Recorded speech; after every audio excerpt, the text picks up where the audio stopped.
কুড়িগ্রামে ধরলা ও ব্রহ্মপুত্রের ভাঙনে বিলীন হচ্ছে বসত ভিটা, ফসলি জমি ও গাছপালা সহ বিভিন্ন স্থাপনা। ঝুঁকির মুখে রয়েছে শিক্ষা প্রতিষ্ঠান, কমিউনিটি ক্লিনিক, বন্যা আশ্রয় কেন্দ্র ও ধর্মীয় প্রতিষ্ঠান সহ বিভিন্ন স্থাপনা।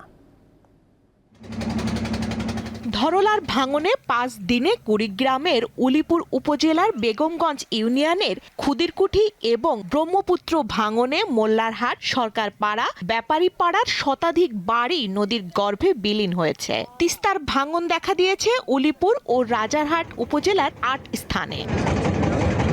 এছাড়া ধরলার ভাঙনে সদর উপজেলার হলখানা ইউনিয়নের আরাজি পলাশবাড়ি, সুভারকুঠি সহ মোগলবাসা ইউনিয়নের সিতাইঝাড়ে। ফলে ভাঙন আতঙ্কে রয়েছে অনেকে। কোথায় থাকবো, কি করব নিজেই বুঝতে পারতেছি না। বেগমগঞ্জবাসীর মনে শুধু হতাশা আর হাহাকার। জায়গা জমি নাই, এখন কোথায় নিয়ে যাব, কি করব। নদী ভাঙনে মাথা গোঁজার ঠাঁই হারিয়ে দিশেহারা স্থানীয়দের অভিযোগ, স্থানীয় জনপ্রতিনিধি বা প্রশাসনের পক্ষ থেকে কোনো উদ্যোগ নেওয়া হয়নি। সমস্ত কিছু নদী গর্ভে চলে যাচ্ছে, সরকারি কোনো অনুদান নাই। সরকার যে নদীটা ভাঙনের জন্য কোনো ব্যবস্থা নেবে সেটাও নিতেছে না। এলাকা একবারে ভাঙি নিষ্কীর্ণ হয়ে গেছে, এখানে কোনো অনুদান পাচ্ছি না। অগ্রাধিকারের ভিত্তিতে ভাঙন প্রতিরোধে কাজ করার আশ্বাস দিয়েছেন পানি উন্নয়ন বোর্ড।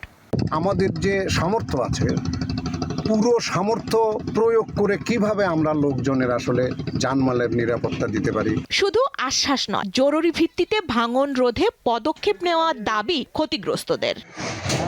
দীপ্ত, বার্তা কক্ষ।